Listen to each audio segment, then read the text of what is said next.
Nathaniel. Yes. We're going to talk about Bugonia today. Oh, we saw that. We did. Together. In the film Bugonia, there's this overarching theme where there's bees that are going through colony collapse disorder. And colony collapse disorder is when the worker bees leave the queen bee. They leave her alone with the children bees. She's all alone, and then they get lost. We don't really know what the cause is, right? Mm-hmm. My question to you is, do you think that the worker bees have just gone out for a pack of smokes? And will they be back soon? They went out for a ride, and they never went back. Like in Bruce Springsteen's Hungry Heart. I'm always going to tie it back to Bruce. Bruce? It's interesting, isn't it? That all of those worker bees left the queen. We got double analogy here. Either those bees are sexist. Who's this bitch? Huh? Telling me what to do all fucking day? She just sitting around here popping out kids. I'm going out for smokes. Can't do that now that you have cell phones. You can't just be like, I'll be right back. And then I'm tracking Dad. He's gone way beyond. Ooh, Dad's in Nevada. What the fuck? He's still on the 10. Dad? Hi, I'm Lindsey. And I'm Nathaniel. And we both have a lot of opinions about films. And something else we both have in common? Dead moms. Dead moms. Boom. Don't be jealous. Don't be a hater when you have a life, Mom. Yeah, what are you going to call her? Ask her her opinion about the movie? No. No. Watch this video. And we noticed that a lot of movies also have dead moms. A lot of dead moms. Rolling around in the movies. Just rolling on by. Just cluttering up the place is lousy with dead moms. Before we went and saw Bugonia, we stood outside of the Bugonia Theater and we did a little prediction on whether there would be a dead mom in this film. Do you think there will be a dead mom in this movie? Oh shit. I'm wildly unprepared for that question. Just yes or no. Yes. Was there a dead mom in this movie? There was only dead moms. Nobody else was in the movie. Okay, so it does, but it does have it does have a dead mom. That's a dying mom. It does have a, well, here's the thing is there's a little bit of a fake out. They're Yes. like dead, and then they don't really let you know until pretty far into it that she is technically alive. But then I feel like that there's a whole other metaphorical mom that is the earth. Ooh, Mother Earth. That is also just like Alicia Silverstone. Greatest role she's ever had, by the way. I think Clueless would beg to differ. I'm just kidding. That's not true. Yeah, she's like mostly asleep in this Yeah, movie. I was like, wow. What was your prediction before going into the movie if there was going to be a dead mom or not? You said. I said yes. Yeah. And I said, oh, not this one. Yeah. But it was kind of sarcastic. Couldn't really tell what I was thinking. Oh, you were being sarcastic? Yeah. Now I know. Never to trust a word out of your mouth, I guess. I lie all the time. Consistently throughout my life.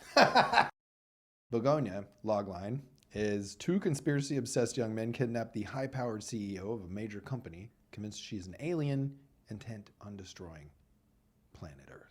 Came out recently. Recently. And it was directed by Yorgos Lanthimos. It was produced by Ari Aster. Did you know that? I did. And I was you like, watched- what? 1, 2, let's go. Let's get left in. hook, right hook. Well, I thought you were doing a Keanu impression at first. So it was written by Will Tracy, but it was also based off of a 2003 South Korean film called Save the Green Planet. I love Korean movies, man. They're fucking cool. And I've only seen like 10. And so one day, years ago, I was like, just what's the 100 or 10 or something like that, best Korean movies? And that one came up and I was like, this looks insane. And I watched it and I then forgot about it. And then we're watching this. And I was like, and then at the end, the guy stands up and starts talking to us and he's like, this is based on a Korean movie. And it's based on, and I was like, dude, I fucking know. It's like green something. And then he's like, Save the Green Planet. I was like, yes. And they're in a mountain. Anyway, it's great. So check that out. That is a hoot and a holler. Wow. If you had a secondary podcast that was just aphorisms, the podcast and movie reviews, one hoot, one holler. Yes. That only gets a hoot, no holler. No, it's frequently. There's a lot of hollers out there with no hoots. Say that. That's life. That right now. That is life. Bugonia. Let's talk about the film Bugonia. Bugonia. Are you ready? Yeah. It's been a couple days. It's been Yeah. fermenting. Been stewing. Stewing on it Have for you a little stewed? bit. I stewed a lot. What I did was think for basically 2 days about whether or not the ending was good or bad. And whether or not it was good or bad for people. That's an excellent point, and one I also brought up in therapy today. Shout out to Dylan again. Hey, Dylan. Hey, Dylan, how's it going? Hey, Dylan, call me. Don't call him. Then you'll know who I'm talking about. We have Emma Stone playing Michelle. Teddy is played by Jesse Plemmons. Teddy's cousin Ron is played by Adrian Delbis. Introducing Adrian Delbis. Lovely job. Great work. Really great work. Everyone was fantastic. Exceptional. Also, Stavros, I can't remember what his last name is, but he's a stand-up. Stavvy. Yeah. That's what people call him. So the movie Bugonia, the whole entire time we're trying to figure out if Michelle, played by Emma Stone, is an actual alien or not. We have Teddy, played by Jesse Plemons, who is doing all kinds of torturous things, interrogations, trying to get her to admit that she's an alien. Saying crazy shit like, oh, they communicate with you through your hair. Blah, and you're like, come on, man. This guy's a conspiracy theorist. He spends too much time on the internet. There's even a dialogue section where she's like, I see what's happening here. You spend a little too much time on the internet. We all, like, the conversation we've all already had in our head about this guy. Yeah. She starts saying. They're trying to figure out whether she's an alien. She takes Teddy to her office. He blows up. Mm-hmm. But a little bit later, she does get on board of her spaceship. She is an alien. She's an alien. That's 100% of what happens. Do they blow up the entirety of Earth? No. Do they kill everybody on board of Earth? Yes. All the humans are dead. All the humans they didn't make it. They didn't make the cut. None of them made the cut. Even the good ones. I guess God will know his own. How long did it take you to notice that all the Earths were flat Earths? Not until I read later on the internet. Oh, like the second time I saw it, I was like, Harmony, that's a flat Earth. She's like, oh. I didn't notice until I read like whatever review, and I was like, oh. I thought that was super cool. I was really into it. I'm just showing off right now. That was so cool. I saw it like in the moment. It's so cool. You're so much better than me. I'm an idiot, and you're the smartest. I just watch movies better. Is all. That's all. That's all. That's all. I just watch movies like a stupid idiot. Was just like, where's my popcorn? I'm an idiot. Ending explained. Ending explained. Here it is. We're going to explain the ending because we saw the movie and we have lots of thoughts. And one of us is so smart, they actually saw the flat earth during the film. And the other one is a dumb idiot and didn't see it at all. So at the end of this movie, you're going to see a lot of words and people's names. Let's talk about the end of the movie. Those are the credits. The credits. The ending explained. So the first name you see is director of photography. Well, at the end, it's the UPM. Just FYI, it's going to be the UPM. Very final things is our thank yous and also what unions we worked with. It's usually to some city that's not Los Angeles. Thank you very little. Snap. Snap on that. So the ending is just a little bit before the credits. the last 15 minutes. The whole Before the credits. The whole entire film, you're trying to figure out if she's really an alien or if these guys are two nut jobs. Mostly you think that they're two nut jobs. Yes. She's actually an alien. She turns into an alien. Yes, she's an alien. And there is this whole thing about humanity that they've been doing this experiment on us and they've decided the experiment has failed. She goes up to her alien spaceship.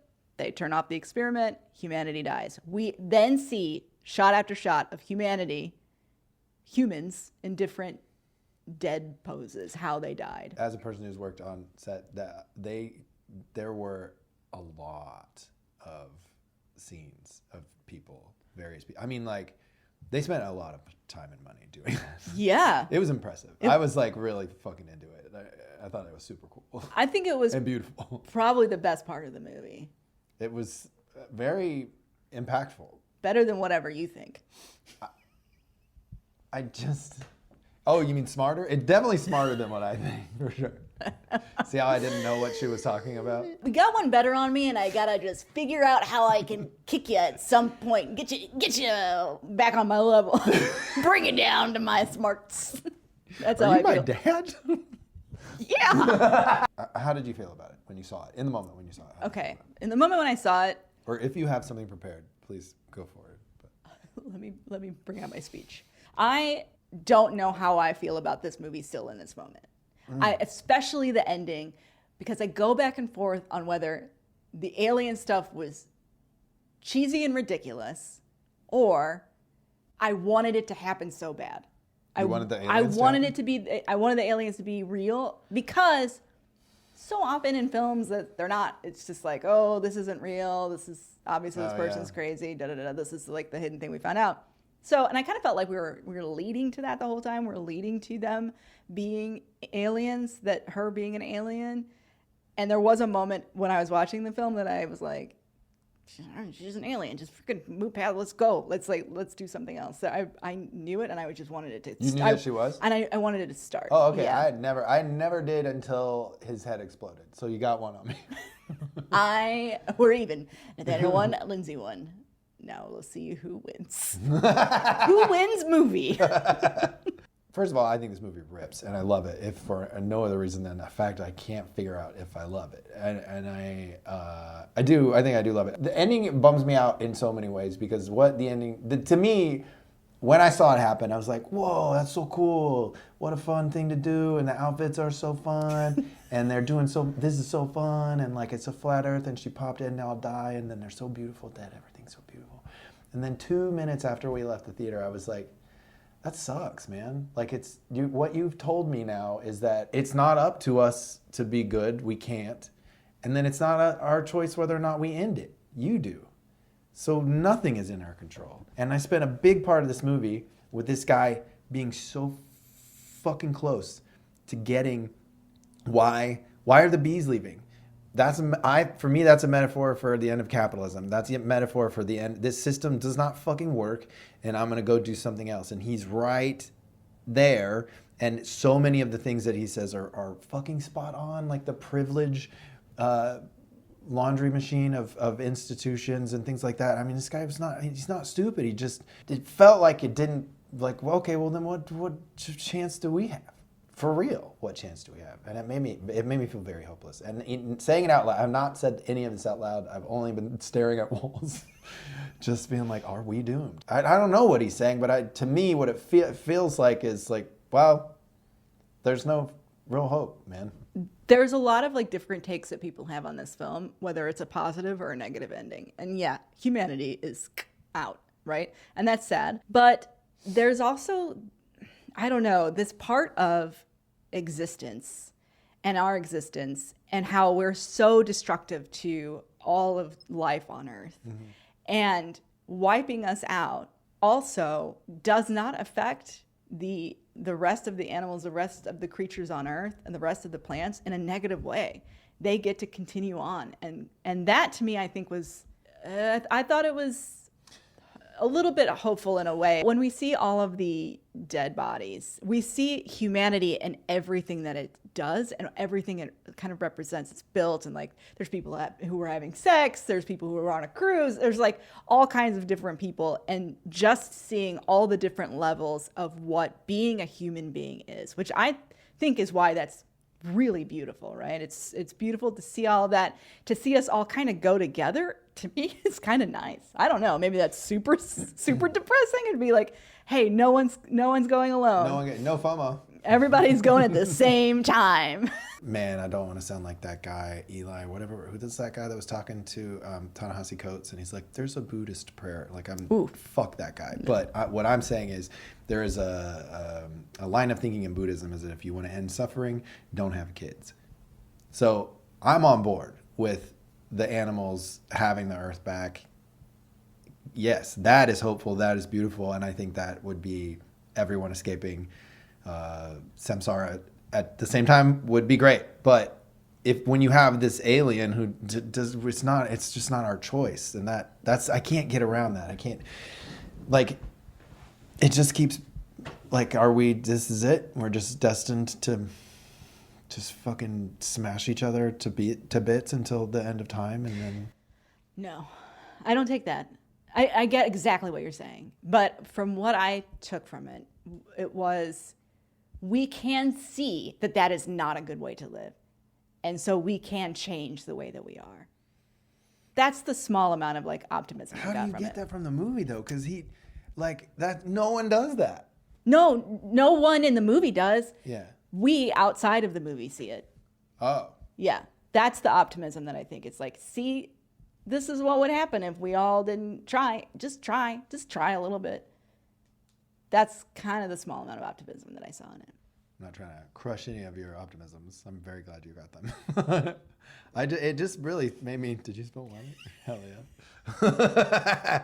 How's your optimism now? How you like that shit? All I gotta say is my 1 point has been There's taken no away. God. Okay, so you don't want to rain on my optimism parade, and I honestly I say that I don't say this as a film is like, wow, I really feel good about humans after this.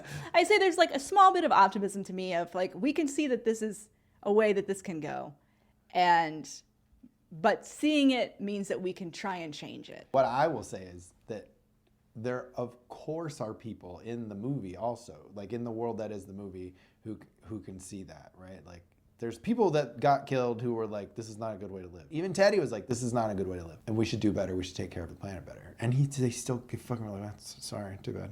Like, so I know that you and I know that this is not a great way to live. I know that our intrepid producer Doug, who refuses to speak, no matter what I say to him, knows that this is not great, right? The movie leaves me with, it's not up to you, and you don't have a say, so you just drop dead one day. I don't know. I mean, that is kind of what happens, though. It is true. That's true. And I was thinking when you were talking a minute ago, it's like, well, you don't have a choice. You get thrust into this by some god, whatever you want to call it, and then you're just fucking here, and then you just have to leave. It kind of sucks, but I don't know. It's also really beautiful. I don't know, man. The movie really kind of bummed me out. It took everything away from me.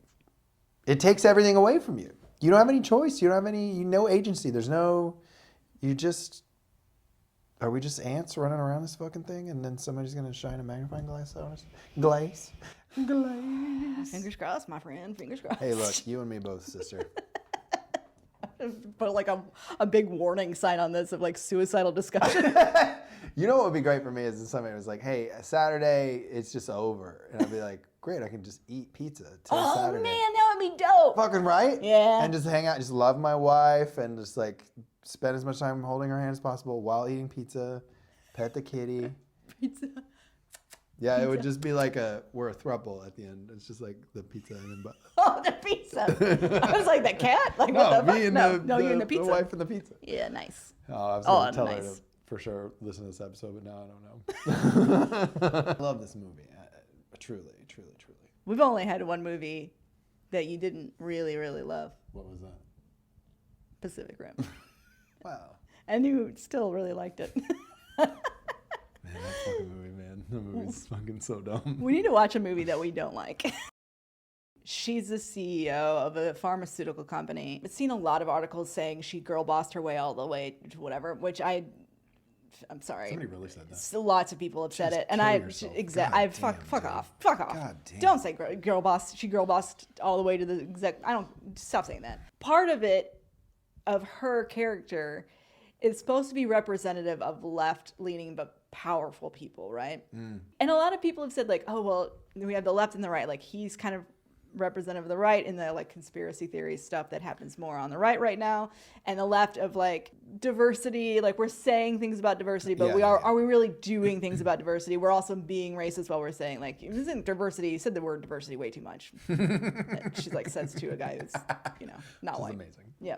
And it was great. amazing. It's so funny and so accurate and so representative to me of corporations who say like, we're pro pride. We have all of this rainbow stuff out. And then when it comes to your policy, what you actually donate money to, none of that's true. You're just trying to market to a different person. Yeah, money is always the disease. Yes. Her dialogue is so great. And she's speaking in this, like, let's circle back. Like she just corporate speak all the time to him, trying to... Like it's in her blood. Yeah, it's in her blood. When we find out that she's an Andromedan and that like Andromedans are better and they have this better way of living and they think that we have this suicidal gene, that humans have this suicidal gene, and they don't help, but their answer to help is like, maybe we can fix this gene and we'll go in and tinker with them a little bit. And then when that doesn't work, we have 1,000 people or whatever who have this gene that we've been fucking around with. we decide, you know what, it's not worth it, and we kill all of them. They're not better. They're actually really terrible, the Andromedans. This is why I like talking about movies with you. I didn't think about that until while you were talking about this, and thank you for bringing that to my attention. Is that she doesn't? If you're so fucking powerful, then make it different. Make everybody have houses. Yeah. What kind of genes do we have if everybody has to not worry about food and eating and like? I think you'd see a lot of different people. She's one of these fucking guys who's like, well, cops are bad sometimes, but you need them. They're not better. They're just as lazy and entitled. She's the worst version of a person. Mm-hmm. Bar none. You destroyed this human being's life with your fucking experiment, and then gave him a pittance, and now it came back to you, and you're like, well, you're like she's every reactionary possible. Like, well, we gave you the programs, we gave you Snap. Well, we're gonna give you half this month, but what are you complaining about? She at one point even says, I humanitied too hard. I got too close to humanity, and I became kind of human. It's like, girl, you didn't just kind of become human. You became the worst kind of human. This like person who has a lot of resources and hoards them above other people, and it's terrible to everyone who works for her. And it's like, did you humanity too hard?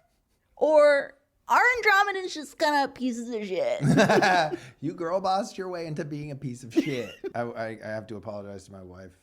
She said last night when we were talking about this that she thought the whole thing was a metaphor for colonialism and for capitalism. And I was like, I don't think so. Because, and I said a bunch of stupid shit. And now talking to my friend here, I'm like, oh, it 100% could be. I don't know if that was his intention, but like her coming down, using up all the resources, and then when they're done, just like, boop, over, good luck. And everybody dies. I think my wife is right. My wife is right. That's what I think. That's the name of your other podcast. She's right. Harmony, she knows what she's talking about. She's pretty smart. Yep, she's pretty smart. Give me at least one hot take about Bugonia. A hot take? A hot take. It's sad. Hot take. Look at me, wearing all black, come in here and sad and mope me about the movie that was called a comedy. It's supposed to be hilarious. I would say best movies of the year, best comedies of the year, Naked Gun and Bugonia. So hilarious, both of them. I absolutely adored the fact that she had her mouth full of blood. I thought that was, man, that's pretty far up there for me in terms of moments in that movie. I was like, that's beautiful and funny and disturbing. It was the Venn diagram is that moment for me of Yorgos Lanthimos movies. Beautiful, weird looking person covered in blood and then doing this most disgusting thing you can imagine, or like having the most disgusting thing happen to him. I just thought that was fucking sick. I got a little bit of a hot take. I thought it was a little slow at points. What? Uh-huh. I guess now I didn't really know what a hot take was. Now I do. Because I can't imagine anyone not liking this movie. Just being like, because I was like, fucking shit. The whole movie, I was just like, yeah, man. Yeah. It was awesome to me. I'd watch him ride his bike for fucking the whole time. I thought that shit ripped. What parts were slow? Just like some of the back and forth. Oh, come on. Yeah, I know. That was the best. It's a hot take. It's a hot fucking it's too take. hot, man. I'm sorry. If you can't stand the heat, get out of the hot take door? kitchen. This is too hot. No, man. I'm not going to open the door. I'm going to tell you. I thought there were parts where I was like, all right, let's move it along, guys. I loved it because it was like a play sometimes in a great way. My hot take is you're wrong. Your hot take is get the fuck out of my house. I'll tell you this. Dylan agreed with me. Who? Dylan, my therapist, agreed. Dylan saw it? Yeah, Dylan saw it. Dylan, call me. Dylan, you can't. Don't call him. Don't shake your head. No, I edit this. I'll see it. She's out on the other end. Wait, Dylan's a lady? Yeah. I'm so confused. What do you think? I don't see a lady therapist. I was like, wow, that is crazy. The wildest thing the hot take is you having a guy therapist. Dylan thought it was slow too. Well, I guess you guys just don't know movies as well as I do. So. Oh my God. You're so maybe your wrong. palate is not as sophisticated as mine. Fucking flat earther. You saw a flat earth because you're like, I recognize it. That's what earth really looks like. So they have the accurate portrayal of our... Let's talk about the dead mom in this movie. Was there dead moms in this movie? We like to talk about dead moms because we have dead moms. And this film had a mom who was in and out of consciousness. Schrodinger's mom. Schrodinger's mom. As you said earlier, the earth being the mother, the big mother earth. She also dies. Wow. Well, she doesn't die, actually. She makes it out, if we want to say. She kind of makes it out, Yeah, you know? that's true. Yeah. She just had to shake it off. Teddy's mom, for all intents and purposes, is dead. And then they resurrect her. They bring her back to life. They trick you into thinking she's dead. Then they bring her back to life just so they can watch him kill her. Yeah. And it's like, man, what a trick. Was it good to have this mom dead in this movie? Did it serve anything? Did it have to be a mom? No. No, that's the backlash. That's the backlash. Could it have been a dead Anything. papa? Dead dad. It could have just been the babysitter. Could have been old Stavvy. So this movie has a dead... Participates in backlash. There's backlash problems. There are backlash problems. But the execution was absolutely on.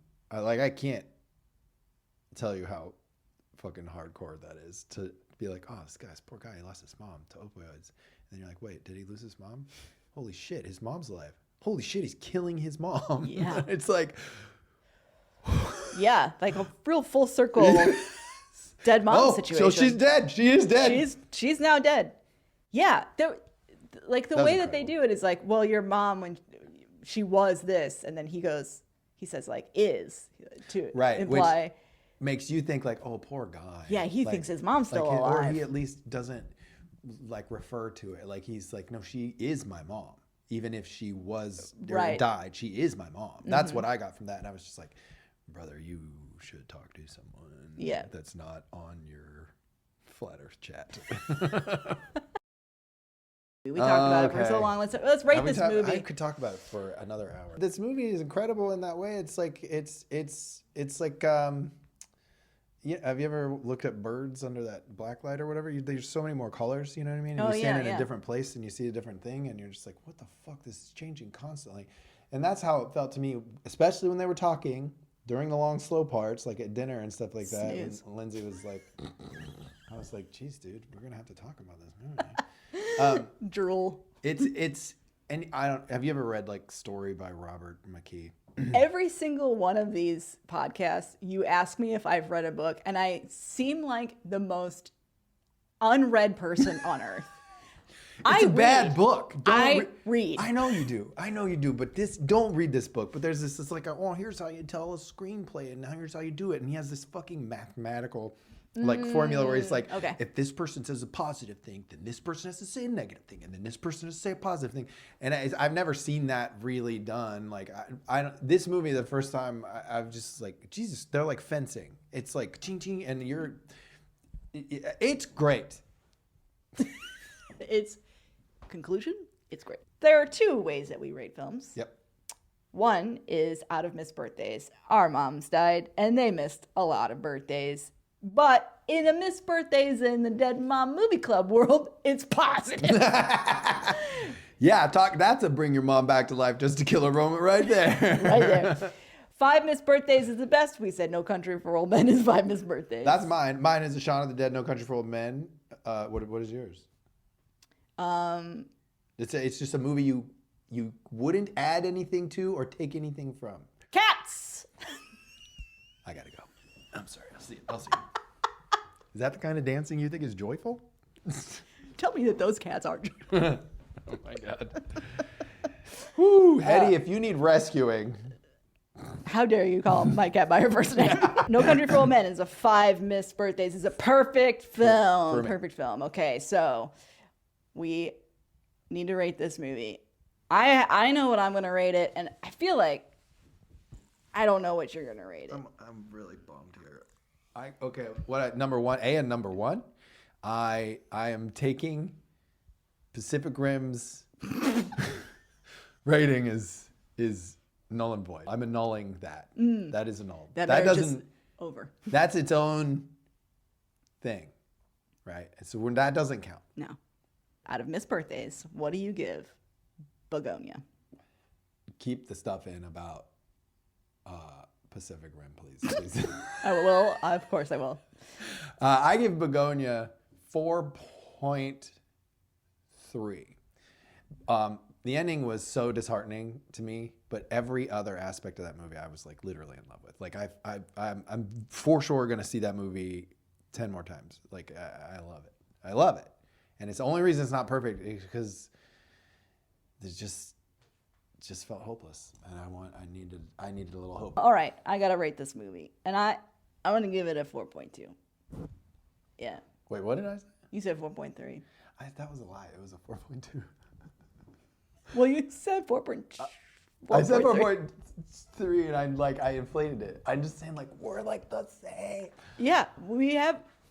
I mean, My buddy. we're touching. I'm uncomfortable. Okay, now the other way that we rate films. Yeah. The Dead Mom Do you Movie want to Club explain test. the 4.2 at all? 4.2? No, I don't want to explain 4.2. Figure it the fuck out. I just talked for an hour about this movie. An hour and 42 minutes. I just talked about this fucking movie. Okay, second test. Dead Mom Movie Club test. Yeah. Does this movie have a dead mom in it? If it does, So. then it doesn't pass. It fails. Oh, right. Yeah. That's confusing. If it has a dead mom, then it fails the Dead Mom Movie Club test because we want more movies with moms that are alive. That's we what do. We want that. Yeah, that is it. That's right. what we want. That is correct. Okay. I'm an Remember idiot. Ginger Snaps? We were stoked that mom was awesome. That's true. Right? That was the best part of that movie. Yes. So Okay. we have dead mom in this movie. Let's pull down the chart. Pull down the chart with me. Yeah. Got it. Shoop. There it is, and it failed. Super hard. It dude. failed hard. Hey, idiots! If you like this hour and 42 minutes of bullshit that we just did, and it's not going to be an hour and 42 because I'm going to edit it to be shorter than that. Really? You're just going to take all my parts out, huh? That's what I usually do. That's probably why I like the last one so much. It's just me talking. That's not true at all. She's got a lot of great points. Yeah, wow. I wish I was on this podcast. Hit the like and hit the subscribe button. Like and subscribe, man. And It's so hard to say that out loud. It's hard to say it because you're Gen X and I'm an elder millennial, almost Gen X, yeah. But it's hard for us to say this To be stuff. sincere? Or to Yeah. what? To ask for help? Help us. Help You us. know what to do. Like and subscribe. Like and subscribe. Like and subscribe because we like and subscribe you. Yeah. Wink.